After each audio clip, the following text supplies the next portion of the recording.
welcome back to the Adventures of the Albino Rhino. Today we've got coming to you live, not only live for this interview, which is not broadcast live, but he's coming to us live through literal high waters, man. The man is currently in a hurricane. That's definitely a first for us, but we're going to run with it and see where it goes because that's just how adventures work. Today we've got life coach, we've got medium psychic, we've got motivational speaker, we've got healer, we've got Artie Hoffman. Thank you. You're quite welcome, good sir. Artie, why don't you go ahead and give the listeners of the show a little brief introduction, who you are, what you do, and why you do it. You just did. Thanks for having me on. No, well, I'll explain to you. So as a psychic is someone who talks about the past, present, and future. I'm able to see what's going on in the past, present, and future. Also, a medium is somebody who could communicate to people's deceased loved ones, people who have passed away. I could communicate to them and to the angels. A life coach is someone who helps somebody, which is something I also do, help somebody get through their life circumstances. And it's not always the problem that's the problem. It's how you choose to deal with it is what creates the problem, or how you overcome a problem. And a lot of people, they say they don't like drama, but yet their actions are always creating more and more drama. Yeah, that makes a lot of sense. People are pretty good at that. People are definitely they're really good at it. They keep on saying they don't want the drama, but you keep on allowing the same type of people in your life. You keep on holding on to the same crap in your life, and you're waiting for them to change. And guess what? They're not going to change. The only thing that's going to change is you stop growing comfortable in the uncomfortableness. Mm-hmm. And a lot of people want their loved ones to change, their kids to change, their partner in life to change. And guess what? Leverage doesn't change its spots. So either you speak up your mind to the person and let them know how you feel. So either if they're willing to compromise with you and make the adjustments according to how you feel, then you stick with them. If they don't give a crap about your feelings and they're still mistreating you or treating you like crap or whatnot, then you know what? Get rid of them. You need to move on. And a lot of people stay in relationships because they're emotionally codependent or they're financially codependent. And a lot of times they have what's known as golden handcuffs. Golden handcuffs is when you're in a relationship or a job that you can't stand, but the benefits are just good enough. The benefits are just good enough to keep you there, even though you're not happy. So it's known as golden handcuffs. Man, I've never heard it put like that. I mean, that's where a lot of people end up, you know. I mean, heck, that's 99% of the job market right there, you know. Job sucks, but I got health benefits, kind of. That's right. Or I'm good at what I do, and they pay me well, but I hate it. But you know, someone's got to pay the bills. So, but people don't work on a plan B. They grow comfortable in the uncomfortableness, right? And they just choose like this is just the way of life. And rather than being happy. And this is why people get physically sick. People get physically sick because they're that happy or that unhappy, or when they're that unhappy or that stressed out, your body starts to respond to your emotions. And then then you start to break out with your skin. You start to get colitis. You start to get Crohn's disease. You know, you start to get cancer. You start to get heart disease, diabetes. They used to call it ulcers, right? Or ulcers, yeah. But it's not just hereditary. It's also from what you put out there. So, you know, you need to start doing healthy things that make you happy, doing more outdoor stuff, eating healthy. You know, people love their hot shit. You know, they like their spices and stuff. And you're eating away at your stomach lining and stuff like that. You know, for a little while you could tolerate it because you might have youth on your side, you know, with alcohol or whatever foods you love to eat. But then after a while, it takes a toll on itself. And then you just get used to the same old crap. And then your body starts to break down, and it is what it is, you know. But you could, you know, the best way to really bring peace of mind is stop giving a shit so much about every little thing. I'm not saying not to care, but stop worrying about all the little details of life. It's like, it's about coming to a place of acceptance. It is what it is. I really mean that. It is the situation or the person. They are who they are, or it is what it is.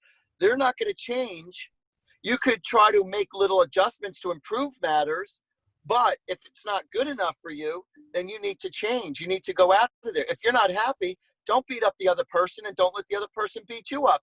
If you're not happy, then move on. It's like, and a lot of times people end up taking their anger out on other people, and it has nothing to do with them. It has to do with all the anger that they carry from their childhood or from their past. And they project all that anger and pain to the person who they really do care about, but they make their lives miserable. And they're miserable themselves, and they make everybody else around them miserable. And you are the object to other people's pain when they're yelling at you or they don't care about you. They only want you to see things from their perspective, and they don't even care about you. And that's where you got to start honoring yourself and say, you know what, F you, I'm out of here. I don't give a crap.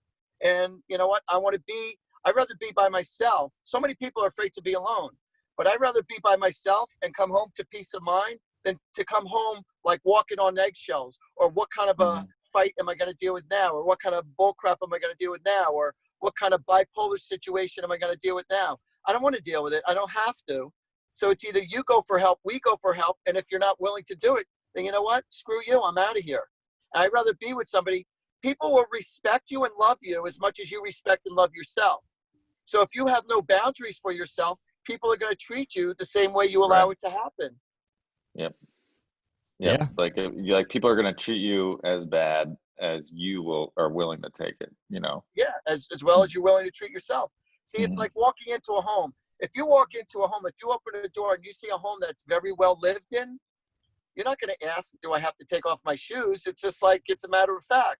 But when you walk into a house that's incredibly immaculate, that looks like it belongs in a showcase, you have to ask, oh, do you want me to take off my shoes? Your carpets are like super clean, or your place is super clean. So out of respect, you're respecting them how they respect themselves. Right. And sometimes those people who are immaculate say, no, you can come in, don't worry about it. That's fine. But you are still going to respect the person as much as they respect themselves. And the biggest thing is that what you want more than anything else, there's two things you want from people. I wish to be liked, and I wish to be respected. But if I honor myself, I'd rather you respect me than like me, because there's too many people who go after, I want you to like me. So therefore they disrespect themselves, because I'm willing to do whatever it takes to make you want me or want you to like me. And then they're not even respecting you or caring about you because you're doing everything they want. And you're like changing your colors for everyone else, but you're not really setting a tone for who you are or your self-respect. So people won't respect you or like you as much, only because you're not loving and respecting yourself. Yeah, I mean, there's a lot of that's going on right now with social media. I mean, that's honestly a huge part of social media. So many people are afraid to be alone. They're afraid to not feel liked, and they're just, listen, misery loves company. So and Facebook and Twitter and all the other groups that are or big companies that are out there running these social media accounts. I mean, it's been proven. Scientists have done the freaking research. Like, they basically feed off of your negativity. That's all it is. Yeah, it's the algorithm. Yeah, and what's cool is there are people now that that's known. There are people who are trying to work against that algorithm. I mean, if you put out nothing but positive, happy content that makes people smile or laugh, you're creating something to counteract it feels like a 36-hour news cycle on Facebook or Twitter. There's so much out there. I won't even watch it. I don't look at it, and I don't look at the news. It's all propaganda bullcrap, and they can't even guess the weather right, let alone everything else.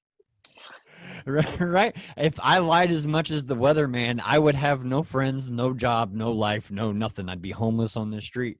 But they get paid good money to look that nice and lie to us every day. They do. Absolutely. I think But that's why there's no ugly meteorologist, man. Like, why? Who's gonna let some dorky looking dude lie to him all the time? At least if they're cute, they're like, they look nice. Yeah, they're easy on the eyes. Mm-hmm. Yeah, it's like going to a whatchamacallit, those people at the gym who when you hire somebody personal to take trainer? Personal trainer. Yeah, I don't know why I just had a brain fart, but it's like hiring a personal trainer who's about 80 pounds overweight and smoking a cigarette, and they're trying to tell you how to work out. So you're not going to have that. People are going to respect someone who's pretty much so in shape or who has that positive, enthusiastic energy. And that's how you build up your rapport. So listen, people buy what they see, and everything is bought on emotions. So if you're selling something and you're enthusiastic about it, whether it be positive or negative, if you're enthusiastic about it, people are going to buy it. Oh yeah, I was a salesman for almost 2 decades, man. I mean, I was a door-to-door comedian for 10 years selling magazines. That's how I'm familiar with where you live. Traveled all over the country doing that, and then I tried to settle down and be a normal person for 8 years, and that really did not work out very well for me. Can't do it. I lose my mind. Everything that I liked about selling magazines, you can't find that in the normal world. So I became a comic full time with the side job that I also work full time because the comedy don't pay. You got kids, man. Got to do what you got to do. But it took me after 18 years of learning all this stuff, finally realized like none of this makes me happy. Why am I doing it? And it was sales that gave me the power to face that fear of, well, fuck it. None of it matters anymore. I've already done it. Obviously, it doesn't work. I've tried it in so many numerous iterations. It just doesn't keep happening. And I'm not a huge woo-woo guy. I believe in spiritual stuff, but I'm not like the secret kind of woo-woo, Right. But I believe in spirits. I've seen ghosts whenever I sold stuff door to door. Me and a girl were knocking doors one time together, and we actually saw like a body hanging in the back of an apartment building. Like in the back of an apartment. Yeah, we called the fire department and everything, and they showed up. They had fucking nothing there. Like, I still get chills thinking about it. You're just like, whoa, fuck. But then, I've had a lot of experiences like that. One of the coolest, So did you walk away and say that was the coolest acid trip I ever had? No, man, I've eaten way too much LSD for that to be the coolest acid trip. I've fought the devil in downtown Columbus on LSD. Like, that's not that cool. A way cooler one, I think, one of my most cool experiences was at this Ramada in Niagara Falls, New York, that had been there forever. And it was apparently one of the hotels that JFK had his affairs with Marilyn Monroe in. They took us through like the little back route that they used to sneak JFK in back in the day and that kind of thing.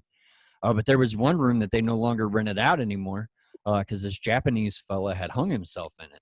And at nighttime, like no matter how hard you cranked up the heater, it just got super cold. And man, it was creepy because you could see like the shadow of the noose hanging on the clothes bar, because whenever it happened, it freaked everybody. It was like back in the 20s, I think, 20s or 30s or something.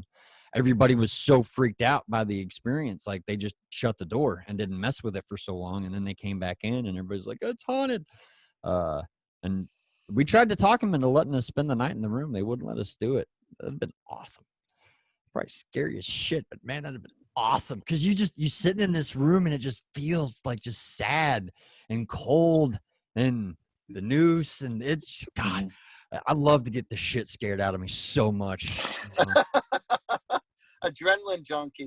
Oh, well, yeah, I'm a drug addict, man. I got to find my high somewhere. It's one of the reasons I'm a comic. I mean, like James, actually, my co-host, was at got to go to his first show with me last weekend, and he's like, "How you doing?" And I was like, "Man, I'm nervous as fuck. I don't even know what's going on." And then somebody said something to me afterwards. They were like, "Yeah, it was a really good set." I was like, "I don't even know what I said. I have no clue." Like it's just good thing I recorded it. Yeah, I appreciate it very much. Yeah, I'm definitely an adrenaline junkie. But I mean, one of the questions I had for you, because I'm not going to touch the bullshit of, do you think this is real, and how do you, because I mean, I personally, I get it, man. I totally buy what you guys do. Do I think there's fakes? Fuck yeah, there's fakes. But you got like somebody like Cynthia Brown, for example, who, most of her life was making all these predictions and helped all these people. And I think whenever she passed, she had been discredited by a lot of people, but now a lot of the stuff she was talking about in those books is happening, man. Mm-hmm. And I mean, there's so many people throughout history who have proven that there are those among us who can tap into the energy of the universe and help people with things. I mean, you people serve a purpose. So how did you fall into this? Because, that I'm curious. I mean, like, was it something that you just woke up and were like, holy crap? Or is it something that happened slowly? I mean, how did it happen for you? I woke up one morning on my birthday and I asked my mother, I said, what's in the box? She says, oh, it's your gift. Ever since then, I had the gift. No, I'm just kidding. No, that's a good one, man. I like the joke. That's good. You got to be funny. It's important. All right. No, I woke up. No, seriously. So I was about 27 years old, and I'm sitting in my home office in my basement. I have a finished basement, and I have another business besides doing this. I do this full time, and I have another business that I owned, and you're gonna love the name of it. It's called Peeping Tom's Window Cleaning. That's awesome. Yeah, it's window cleaning, power washing. And you want to know something? I'm going a little sidetrack, but talk about funny names of a business. There's a landscaping company in South Jersey, in South New Jersey. There's a landscaping company called Two Men and a Hoe. I like that. That's funny. Good. That is definitely That's good. really funny. So good. Anyway, so here I am. I'm 27 years old, and I'm having a conversation with God. And I had everything going right for me. I did. My job was fine. My health is fine. I'm married. Materialistically, everything was great. Her family loved me. My family loved her. Everything was fine. But yet I was still unsatisfied inside. Something wasn't right inside. And so I had a little conversation with God. I said, God, I need answers. I need clear answers. I said, I'm just not fulfilled. I'm not, something's not right. So I go upstairs to my kitchen a few minutes later, and I'm going through my junk mail. And there was a postcard in there, and it said, how would you like to develop your psychic ability and intuitiveness? Go to the Edgar Casey Foundation for this one weekend seminar. So I went away. So I asked my wife, who was my wife at the time, I said, you want to go with me to this? It looks kind of interesting. And I'm thinking either you had it or you didn't. I didn't know you could learn how to do this. She goes, I don't give a crap about this. She goes, you can go if you want. I don't care. So I went away to the Edgar Casey Foundation in Virginia Beach. And there was about 50 of us from all different parts of the country in this one large room. And they taught you how to open up your heart and mind to be 100% unconditional. They said, no matter what you get from the other person, because they broke us up into groups, no matter what you get, just share the information with what you're feeling and don't judge it. Just say it. It might not mean anything to you. It might mean something to them. Or if they don't get it now, they'll get it later. And people were telling me how accurate I was with the information I was giving them. And I was like blown away that I could do this. So I went home, I bought myself a deck of spiritual cards and I was reading for friends and family for the next few years. And people were telling me how accurate I was with my predictions. And so I got to a point in my life where I needed some extra money in my life. So I didn't know what else to do other than my business I was doing, but I needed to make more money. So I threw an ad in the paper, and it said, if I don't pull through, no charge. Because I didn't want money to be an issue when I'm reading people. So if you liked it, pay me. If not, then don't worry about it, So I sucked for a day, for whatever. And I was a beginner at that time. So 90% of the people paid me. And out of word of mouth, it just took off like wildfire. And it's 32 years later. I've read for over 32,000 people. I've been on Fox TV. I've been on at the casinos in Atlantic City. I've been on the major radio stations in New Jersey. I've been all over the place. I've traveled the country to do parties, to do speakings. I call my psychic parties Artie parties. So there are people who hire me to go to their homes, and I read for their friends and family. And sometimes it's a group where everyone's in one room, and other times it's just individual readings, one at a time. I do parties like that too.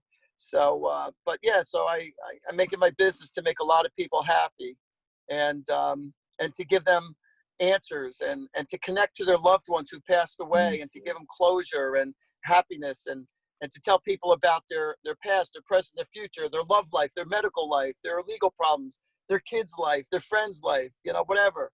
I talk about it all. And, but I never, ever will tell somebody. I did it once, big mistake. I would never tell somebody when they're going to die, the date when they're going to die, what's going to happen. Only if they're already on their deathbed and you're taking care of a loved one who is literally dying, that's different. It's expected. Yeah. But if you're like, your age, and I'm saying, hey, Artie, how long you see me living? I would never tell you. And I don't talk about death like that. I'm not, so people say, well, do you tell bad news? If I'm going to tell somebody some hard news, I will give you the solution of whatever it is I see. I just won't drop a bomb on somebody and say, you're screwed. You're screwed. I'm out of here. I won't do that to anybody. I won't tell somebody, oh, somebody put a dark cloud over your head and, you have this weird shit going on in your life. And of course you got weird shit going on in your life. That's why you're coming to see me. So. Yeah, I mean, right. For most people. But there are people who do what I do. There are people who do what I do, and they manipulate people's vulnerability. And I don't like that. I'm there to help people, to make a difference in people's lives. And I'm going to tell you the number one most powerful story, the number one most powerful reading that I did in my entire career. Of 32,000 people, this one was the strongest. A gentleman calls me up and he goes, Artie, he goes, I've really got some heavy duty issues in my life. I'm feeling really depressed. Can you squeeze me in? I need to see you soon. I said, sure. And I could tell in his voice that he was really bad. So I said, sure. So come into my place tomorrow. So he came into my place and he was, he was like a little dreary, but, trying to keep his best foot forward. And so I'm doing a reading for him. And I went into like I'm being a life coach right away, without him saying anything. And I'm explaining to him the meaning of life and the purpose of life. And then I got into his life himself, the purpose of his life, and why he's dealing with the relationships of his family and of his loved one and, other people. So I gave him strong clarity, the meaning of his life, and what is he to expect in his future. So I gave him a positive twist on his entire life, on a different healthy perspective of his life. After I got finished speaking with him for an hour, talking about life and his life, after the reading was over, he gave me a big hug. And he said to me, he goes, Art, he goes, I want you to know you saved my life. And so like, I'm flattered. It's like a lot of people said, oh, Artie, you're a lifesaver. He goes, Artie, you literally saved my life. He goes, I wrote a suicide note and I was going to kill myself tomorrow morning. And now because of you, I don't want to do it anymore. I mean, wow. and that's kind of, the role that I feel like people like yourself should play, and what's crazy is there are so many people, like you said, and it's with every profession, but just geezy bastards, man, who are willing to take advantage of people, Let me tell you something. If anyone goes for a reading, if anyone tells you when you're going to die, leave. If anyone tells you that there's somebody placed a curse on you, that there's a dark cloud over you, that someone put a curse on you, leave. It's not that anyone put a curse on you. The person reading you is putting a curse on you, because by them planting the seed in your brains and you believe in it, you're making it a self-fulfilling prophecy. Right. And so now you're putting all your power into that person. And for $10,000, for $15,000, for $80 million, I will release the curse for you. Give me one of your pieces of jewelry. I'm going to bring it to the Vatican. We're going to have it blessed. I'm going to burn candles for you to take away this. And then they got you hooked. And then they ask for more money and more money and more money. And then that's when you say, I'll see you later. Yep. My aunt ended up, well, not my aunt, my dad's former wife ended up having something like that happen to her. She met some guy in the mountains of West Virginia, and she damn near mortgaged off the house for this guy. Yep. and, Yep. and it she's got, not the only one. oh She's no, not the only one who's done that. and the unfortunate That's part is crazy. before she was a perfectly normal person. She was a teacher. She was a very well-educated woman. Her uncle passed and she just started to slide, and saw this advertisement for a guy who said he talked to spirits, and one thing turned into another. And yeah, I don't know, man. I don't know. Some people are easily manipulated. It was bad. Yeah. So when people know that they have you emotionally, like I said, if anyone tells you there's a dark cloud over you, or you've had this legacy of bad luck your whole life, and it stems off, and somebody put the weebie-jeebies on you, somebody did a voodoo on you, or they're talking to you about when you're going to die, blah, blah. So what they do is they hook you, because they'll tell you things psychically, because they will have somewhat of an intuitiveness. So they'll say a couple of things that you go, oh, wow, that is true, or you'll make it true, whatever. But then once they have you with a few psychic predictions, all of a sudden, boom, they got you and they take advantage of you. So the best way to find a good reader, other than myself, the best way to find a good reader is to go through somebody through a recommendation. Right. Somebody who's reputable, somebody who's got a really good reputation. So, but yeah, screw that. Anybody who ever tells you that there's a curse on you or weebie-jeebie or whatever, just walk out and just say thank you, but no thanks. Yeah, I mean, and that makes Good sense. advice. That's good advice. I mean, I don't know if that would work, with a voodoo guy, but with someone in your profession, I imagine that's perfectly wonderful, because no human being that cares about somebody else is going to tell them when they're going to die. You just ruined their entire rest of their life, even if they're going to die whenever they're 100 of a car crash or natural causes. That's just something we're not supposed to know, because tomorrow doesn't matter. It hasn't happened. You don't know if it's going to come. Mm-hmm. You should live in the day. Now, I mean, am I saying don't plan for tomorrow? No, sure, make plans. Enjoy your future. Hope of, for a bigger house or a better job or whatever it is, goals, that you want. But knowing when you're going to die, that changes everything. Now, I have told many people that when I feel it, I say, you're going to have a longevity life. You're going to be living up there to your 80s or 90s, Mm-hmm. and this is like when they're, in their 20s, 30s, 40s, or whatever. I give them, because, and I'll tell them that because it's longevity. So I will tell them that. But a lot of times I'll say that to certain people because there's a lot of mothers, not so much as fathers. Fathers don't think like this so much, but a lot of mothers will say, well, who's going to take care of my kids if I die? Like they're so worried about dying that they're worried about who's going to take care of their parents if they go, or who's going to take care of their kids if they go. And I don't trust my husband, or I don't trust this guy or my family to take care of them. So, they're worried about that. So I will tell them, oh, don't worry about it. You're going to be living a long time. And they go, oh, it takes a world of weight off their shoulders when they don't have to have that subconscious burden on their mind. There are people who've come to me literally as soon as they sat down, they were all nervous and crying. I go, why are you crying? They go, oh, well, I need to ask you a question. I go, what's that? They go, somebody told me that I was going to die when I was 40, when I was 28. They told me I was going to die when I was 43. And wow. I'm 41 and a half right now. I said, well, good. Guess what? And I'll clap my hands in front of them, and I'll put my hands on their head, and I'll lift my hand up. I go, congratulations. I just lifted the guillotine of death off of you. I said, you got plenty of years left in you. You don't have to worry about that. Yeah. And so I just took the burden off their shoulders. So you don't have to worry about that. Yeah. I plan on living forever since I was 10. So yeah, there you go. Never once thought about it. Hey, science is starting to get up there, man. I mean, we Rogan's pulling them together with his genius. All those age guys and what was her name? The woman that was on not too long ago talking. I can't remember. Whatever. It's not important. Never remember, Matt. No, my memory is shot, but it's my own fault. It's fine. It's fine. Yeah, it's fine. Well, don't worry. My memory sucks too. I mean, whenever you've got so much in your head like I do, it's hard to remember everything. We've only got so much bandwidth, and then it's full. And Artie can see the future, so yeah, I can only imagine how little bandwidth you have, man. But I was reading on your on your page, you can turn it on and turn it off, so it's not like it's not like you're constantly getting bombarded. I purposely keep my antennas down all the time. My antennas go up in the moment I want it to be up, and then the angels are there to give me the answers when I'm asking, or the loved ones. They're there to give me the answers when I want to turn it on.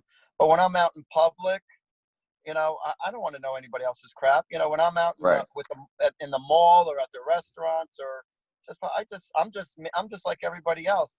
But if I'm at a bar or something, and if I'm seeing a hot-looking girl from across the way, and I'm zeroing in on her, I'll walk up to her and I'll tell her a little something. They go, "Oh my God, how did you know? You're right." Nice. Hey man, you got the game. Work it, man. I ain't mad. What I do for a living is better than Match.com. You kidding me? Yeah, right. When you got the match in your head, man, why go to the internet? Right. Hey, what would you say is the second most thing you get asked, other than like people asking when they're gonna die? No, that's not the second one. That's not even close when very few people will ask me that. Very few people. Well, what do you think what's the most you get asked? Like two of them is love. They want to know about their love life is number one. And they want to know about how their loved ones are who passed away. That would make sense. They want their closure about that. But love life and wanting to know about their loved ones who passed away runs neck and neck. Everybody always wants to know. Yeah. Hey, you want to know something? I just thought of something really funny. Has nothing to do with this, but this is my comedic mind working because I got funny angels. So it's like, how they have horse racing? Yeah. If they had giraffe racing and they're saying they're running neck and neck. Nice. That's one of the best dad jokes I've heard in a long time. That's good. I like that, man. That's fun. So I bet that personality helps a lot whenever you're dealing with people. So for you, it seems like it's a whole package because it seems like the talents that you have tend to blend in with each other a lot. It does. It all coincides with each other. So what came first for you? The medium, or did it all just kind of happen? I thought you were going to say the chicken or the egg. Nah. Yeah, right. Gotcha. No,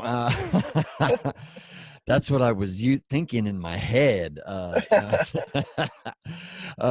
because although everything makes sense that you do, something had to obviously come first. And then you kind of realized psychic ability. And from there, you kind of realized, hey, I can not only tell people about these other things, I can help people put things into perspective. Because for me, I had to read a lot of books to say a lot of the things that you just said. It was funny how you said for you, it started with a conversation you were having with God. For me, the ultimate, the path I've been on started back during addiction, just post-rehab. No, actually, it was in rehab. I was given a book called Conversations with God. And read by that. Neil Donald Walsh. Yeah, man. Oh my it's God. An excellent book. God, it's such a good book. I read it and, I just fucking blew my mind, and then I realized, it started Volume the process. There's 3 volumes. Volume 1 is super, super excellent. Volume 2, I didn't think was that great. Volume 3 was better than 2, but not as good as 1. I've only read the first one. Just stick with that. He also wrote another book called Happier Than God, which is also another great book. Okay. Right on. Check that one out. And that's by Neil Donald Walsh. It's good, man. Conversations with God was super good. One of the biggest things that it changed my life forever. Reading mine that too. book. Mine too, because I'm a very empathetic person. I care about other people. And granted, not too long after this book, I swung 180 degrees the other direction. But one of the things that I got out of that book that stuck with me is that relationships are selfish. Like, no matter what, you're doing it for yourself, and you figuring out why you're in that relationship is incredibly important to that being a good or a bad relationship. Because no matter how selfless you want to be, ultimately at the core of it, you're doing it, even if it's just to make yourself feel better because you like this person and want to be around them. The core of that thought is, you and you. Well, I swung 180 degrees with that and I became a complete selfish prick. But there were other things that I learned in that book that helped me ultimately put that into perspective later in life. It took a while, but that's part of what life is. It's an adventure in learning, and I think it's cool. You never put it this way. You never stop learning. The more you know about life, the more you realize you don't know. Yeah. And it's crazy how throughout my life, the things that are tied into, not necessarily religion, but faith and spirituality are the things that have not only stuck with me the most, but I've tried to read the 7 Habits of Highly Effective People by Stephen Covey. I don't know how many times over the last 20 years. I don't make it past chapter 2.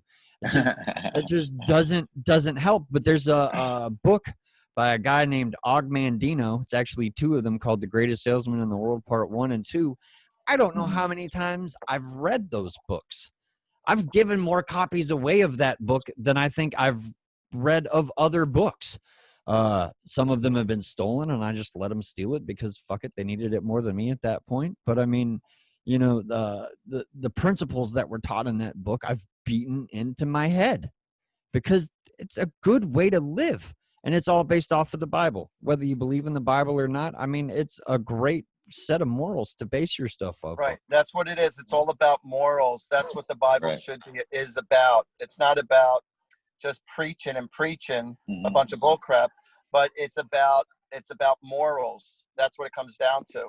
And and one of the things that I think a lot of people miss, and it's something that you said, and I want to make sure that people pick up on, is acceptance, right? That's, you may believe Christ died for your sins or not, but what that does as a tool is gives you the ability to accept that you're going to do bad things. It's going to happen.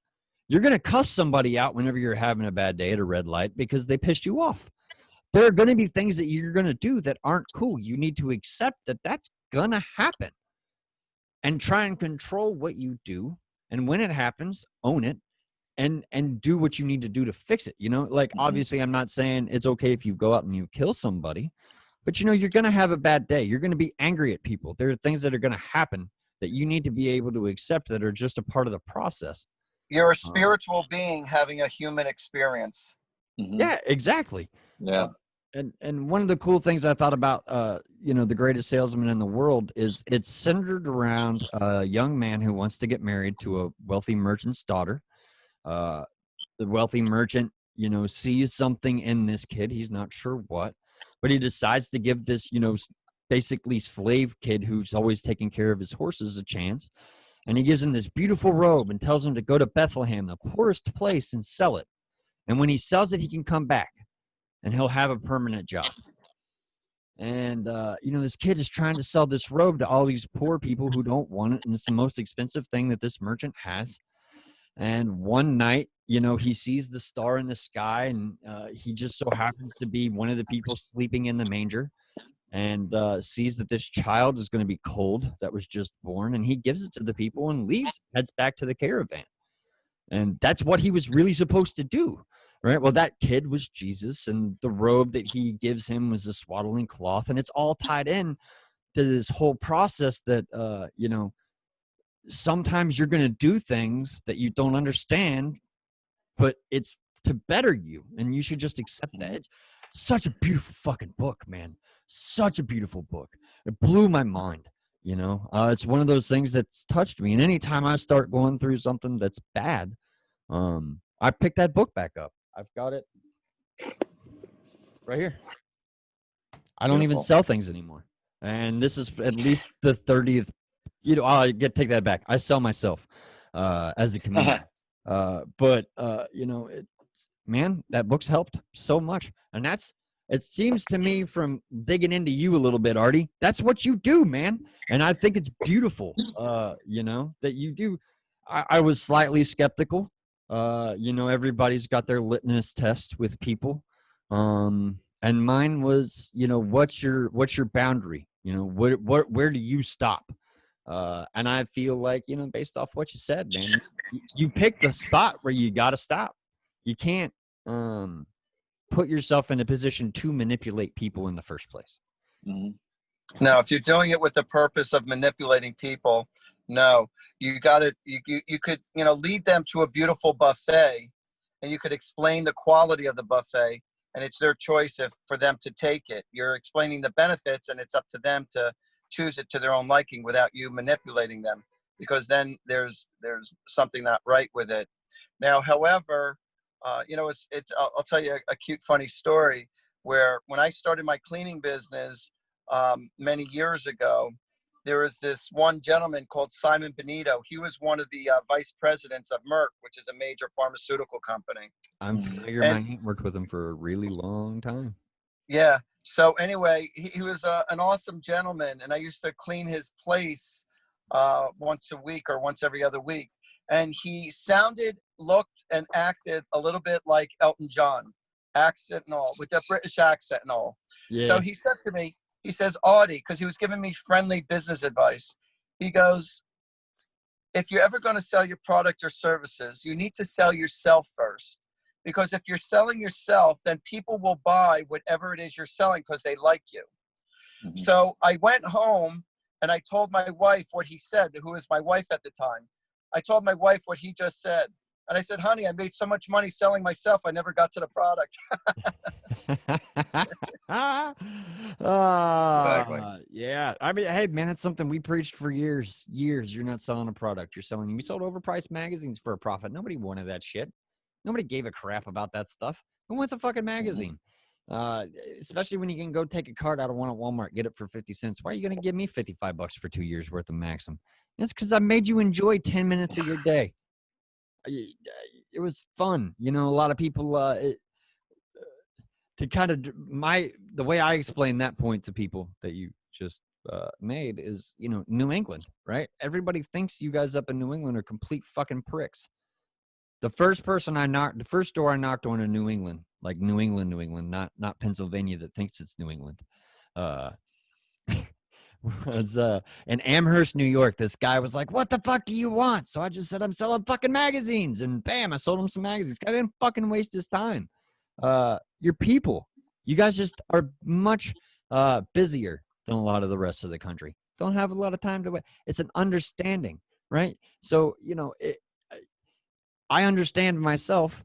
That allows me to understand that I don't know what the fuck you got going on. So I have to hit you with the same shit you're hitting me with. And that's, I think, where most people miss with, in dealing with other people that they don't know, or any situation like that. It's like you got to be able to slow down and listen. And that's not something that a lot of people do anymore. Now, when you are, when you're with somebody, if you mimic their energy, subconsciously, you're making them feel comfortable with you. So if they're soft and sweet, you act soft and sweet. If they're hyped up, you pump up your energy. You pipe up, you get hyped up with your energy, So it's very important that you mimic the person's energy when you're selling them anything. So, but you can't go like you're bouncing off the walls and they're super calm. Or if they're super hyped up and you're super calm, you want to match their energy so they have this familiarity with you right away as a salesperson. Yeah, and that's the same thing what I do as a comedian. That's what you do as a medium, Granted, you probably got a couple extra skills I don't have on, matching the energy of the people that you're dealing with, but well, no, I'm not trying to sell myself. I don't try to sell myself. I'm just me. No, it was a joke. I'm not trying. No, it's not like I'm selling an object. I'm just, but when I do what I do, I don't try to sell anybody. It's like right now, it's just my reputation and people hear about me and they come up to me. I don't try to promote myself as, other than social media, like my advertising. But for me personally, I don't try to push myself onto anybody. They know me basically based on through referrals and reputation. So I've been doing this for a while now. So, man, that's if you got the good reputation, that's super I've been doing it for 32 years, so I got to be doing something right. Yeah, so right. The one thing that ticks me off about people is that when they call me up It doesn't happen too often, only once in a great blue moon. But when it happens, it irritates me. So somebody will call me up and say, hey, so I hear you're a pretty decent reader, but I'm being honest with you, I'm pretty skeptical. I said, all right. So, and they go, well, can you answer me a question? And then I'll see if I want to sign up. Oh, I go, no, I said, no, I'm not going to answer you a question. And they go, well, I don't know I've been ripped off before. I want to make sure you're legit. I said, look at my testimonials. Go to my website. I've been doing it for 32 years. Right. I said, I don't have to prove myself to you. I said, if you want a reading, I'll do you a reading. I'm sorry that you got screwed over by other people, but I'm not going to prove myself to you. They just want a free answer or something from me. It's like, don't waste my time and energy. I don't have to prove myself to you. And, it's like when you're talking about, say, your spirituality or your belief in God, whatever religion you choose or whatever, you don't have to try to convince anybody. Don't try to convince anybody. If you want to have a healthy conversation about God or about Jesus or about Moses or whatever it is, you have a healthy conversation with somebody. And if they're open-minded to listen to what you have to say, fine. But if you have one point of view and they have another point of view and you're just going back and forth trying to outdo one another or prove one another, it's like you are wasting your time. Exactly. So I was raised Jewish. I'm a Jewish fella. So I was raised Jewish, and I have a friend who's like an all-out Christian guy. He's like a step above born-again Christian type, but he's an all-out Christian guy. And so he's telling me, he goes, well, Art, and he's a nice guy. My friend, he's a nice guy. I love him to death. I've known him my whole life practically. But he's an all-out Christian guy, and he can't talk religion or God about with him. So he goes to me. He mentions the fact, well, Art, I know what you do for a living is it's not really cool. It's not with God and stuff. And being that you're Jewish, really? He says, if you don't follow Jesus, if you don't follow the way Jew, you're never going to get to heaven. I go, well, let me ask you this. So this is what I said to him. This was my answer to him. I said, John, there's many different ways to get to heaven. And there's many different perspectives. So long as you have the pure moral thought of love in your heart and respect and kind to your fellow man, right. I said, trust me, you're going to get to heaven. No. It's got to be through Jesus. So I said to him, there's many different perspectives to get to a place to heaven. There's different perspectives. He goes, no, there isn't. There's only through Jesus. So I said this to him. I said, do you know where the store is? Staples. The Office Max Staples. Yeah. Mm-hmm. You have that, right? Yeah. Right. All right. So I said to him, do you know where that's located in our town? Because I live practically in the same town as him. I go, yeah. He goes, yeah. I said, so the easiest way for you to get there is to make a left out of your driveway, go up the block a couple of miles and make a left. Mm-hmm. I said, and now Staples represents heaven. All right. Now, am I able to get out of your driveway instead of making a left? Can I make a right and go up Chain of Hills and go up 35 and go up Route 1 and 9? And can I still get to Staples? And can I still make a left out of your driveway and make an earlier left and go up around the other blocks, the side blocks can I get there? Can I still get? I know what you're trying to do. I know. No, it doesn't work like that. I said, John, it works exactly like that. But you're not going to convince them. Right. So what I'm saying is it makes no difference. The bottom line is if they're open-minded to have a healthy conversation with you, then by all means, maybe you'll bring something new to the table. But if they're very staunched on how they're thinking, then don't try to convince them and don't try to prove you're right and they're wrong or they're wrong, you're right or whatever. It makes no difference. It makes no difference. You're not going to change them. When they're ready to be more open-minded or whatnot, then that's when you have a conversation with them or anybody else. But other than that, so there's, I was doing a spiritual convention one time. Well, I've done many spiritual conventions. So I'm talking to a friend of mine, a couple of booths down, and I noticed a couple of people came up to my booth, a young couple. They were probably in their late 20s. And so I said to him, can I help you? He says, yeah. He says, so what do you do? I said, I do readings and stuff like that. He goes, you do? I go, yeah. So I said, here, let me hold your hand. So as soon as I held his hand, I heard, I want to help the world. I want to help the world. I want to help. I said, oh, so I'm hearing these thoughts as soon as I held his hand. I said, oh, I said, you want to help the whole world. I said, you want to, I said, you're into really, open people's minds, or you want to help. I go, and he goes, yeah, well, I'm a born again and I want it. And I go, oh, I said, okay, all right. I knew the angle where he was coming at, because I need to help the world. And he goes, well, he says, the only way you can get through to heaven is through Jesus. I said, well, I'm Jewish. He goes, well, still, you have to go through to get to heaven. You have to go through. Yeah. I said, you do understand Jesus was Jewish, right? And he goes, yeah. And he goes, and you're lucky because you were the chosen ones. I go, I'm the chosen one. He goes, yeah, the Jewish people are the chosen ones because they received the 10 commandments. I said, but you're still trying to tell me all this, that if I don't accept Jesus, I can't go to heaven. I said, but yet you're telling me that we're the chosen ones and that we accepted the 10 commandments from God and that Jesus was Jewish. So when I came into this world, I said, you know what? Jesus was Jewish. Moses was Jewish. And a few other, Abraham was Jewish. I don't need to reinvent the world. I said, let me just come into this world and make me Jewish. I don't need to. I'm just making a point. I'm making a funny point. The bottom line is, whether you're Jewish, Catholic, Protestant, born again, whether you're Baptist, Presbyterian, makes no difference. If you have love in your heart, if you respect your fellow man, if you have a love for God, if you have a love for the universe, then you know what? Chances are you're going to go to heaven. And you might get there a little sooner than others. My father, who had a very difficult personality, he always used to challenge me. He always used to yell at me and everything. And I said, Dad, even though you're older than me, I'm still going to get to heaven before you. Sounds right. So how are you working right now? And obviously you're probably still doing the phone stuff, but I mean, are you still going out and doing parties for people? I mean, how are you managing through the coronavirus?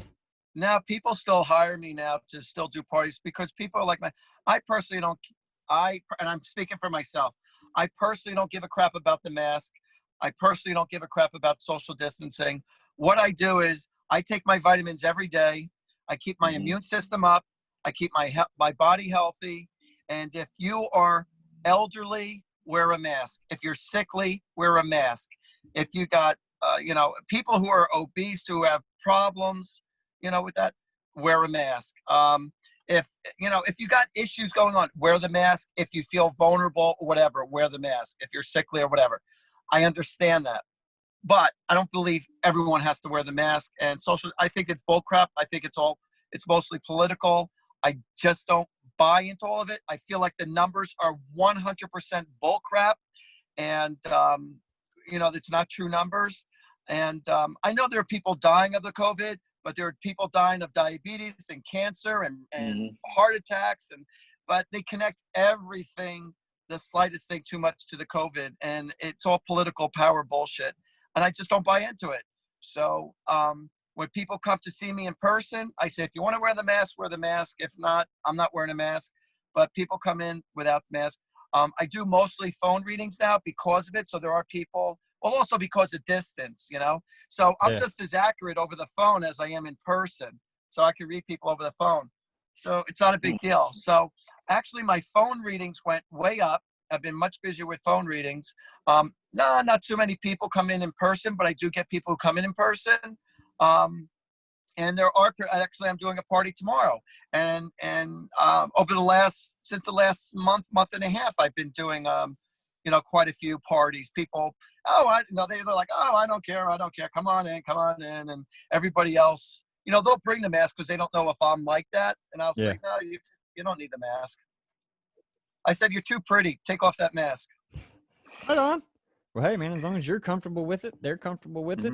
Who cares? I'm comfortable with it, so. And I mean, you're doing something that's important. And as long as you're, passing that information along to other people, because that's the piece of all of this that nobody's really talking about. I mean, obviously I listen to Joe Rogan and he's a health nut. So I heard about this months ago, but I mean, the second I heard take vitamin D, like from a doctor, I was Dr. Rhonda Patrick. That's the lady's name I was trying to think. Rhonda Patrick. Yeah, man. Like like take vitamin D. It's not only a vitamin, but it's also a hormone, and Sit it in the does this, sauna. this, and this, and this, and this, and this, and this, and this. Oh, dude, I take like boiling hot showers, so I don't need that. But I mean, they're not. No one is talking about the fact that you can make your body able to fight this off. There are certain 100. people who won't be able to. That is true. There are people who No, well, can. you could, if you take zinc every day, it will fight it. If you take cortisone, Querticin, cortisone, that will also bring your body immune system up to fight it. If you take vitamin C, that will help. If you take lysine, Lysine, lysine will help. If you take olive leaf is a vitamin. All right, if you take olive leaf, that will also build up your immune system to help fight it off. So long as you have these vitamins in your system, you don't have to worry about jack crap, pretty much so. But like I said, God bless the nurses and the doctors that have to go into the war zone to deal with all these sicknesses, and not just because of the virus with COVID. It's also with all these other diseases. You got to protect yourself. So when you're in, it's like the saying goes, when in Rome, do as the Romans do. So when you're in hairy circumstances, you go to protect yourself, So if you're in a hospital, you wear the mask out of respect and for yourself. So if you're in a very vulnerable state of atmosphere, then by all means wear it, that's common sense. But if you're just out and about, I ain't wearing it, no. And so it was funny. I walked into a store and a person, it was a small store, and there was a person behind the counter. It was a deli. There was a guy that was just standing there, and I walked in. I didn't have the mask on at the time. I had it on me. I didn't feel like wearing it. And the guy's wearing a mask. He goes, "Hey, dude, where's your mask?" And so I said to him, I go, "How old are you?" He goes, "What?" I go, "How old are you?" He goes, "I'm 43. I said, "So 43 years you survived without wearing a mask?" I said, "Now you can't survive without the mask?" I said, "Hello?" I said, "Don't worry about it." I said, "If you're sick, then wear the mask." But I mean, by law, I had to put on the mask because, because you can get fined and all this other bullshit. But the only time I wear a mask is when I have to, when I'm going into a restaurant or a store, because they make you wear the mask. Other than that, in my home, when I'm out and about, when I'm at the beach, which is a lot, I'm not wearing a mask. But that's me. That I'm talking about me. That's my attitude. I keep myself healthy, and that's it. But like I said, if you're vulnerable with your health and you're elderly, by all means, because you do what you got to do. Yeah, you got to protect your health. You got to protect your soul. You got to protect your brain. And it sounds like you bring a pretty real perspective to all of that for people, which is great. Where can people find you, brother? Because I certainly want to make sure we direct people your way. Thank you so much. Well, if people want to call me up for a personal reading, whether it be to connect to a loved one or to have a psychic reading, or you need a little, insight with business or anything, love life, whatever, give me a call at 732-778-7173. I'll repeat that, 732-778-7173. Or you can go to you you call me or text me, or you can email me at artiehoffman@gmail.com. ARTIEHOFFMAN, artiehoffman@gmail, or check out my website, artiehoffman.com. I got a lot of cool stuff there, a lot of cool mini YouTube videos, and I explain a lot of different aspects about life, how to deal with negativity, and it's really cool. So, and I want to thank you guys for having me on your show. Yeah, hey, no problem, man. And we definitely are definitely going to want to have you on again. It's a great guest. Sounds like a plan. Sounds like a plan. Yeah. We'll get some knowledge. We'll have a few laughs. It'll be good. It'll be good. Yeah. Well, you enjoy your night, Artie. Oh, and one other thing. One other thing. Yeah. One other thing. Every Sunday night at 8 p.m. Every Sunday night, 8 p.m. Eastern time, I have a Facebook Live show that I do.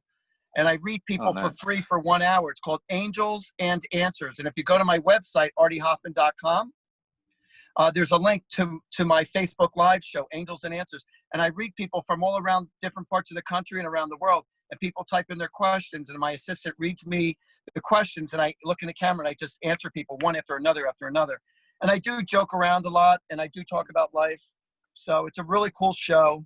And every morning I have inspirational messages on my Instagram, Artie Hoffman Instagram, or on my website. So check it out and like it too if you would. So, but I promise you, it's a great way to start the day. Awesome. We'll make sure we include links to everything, and you have a wonderful evening, sir.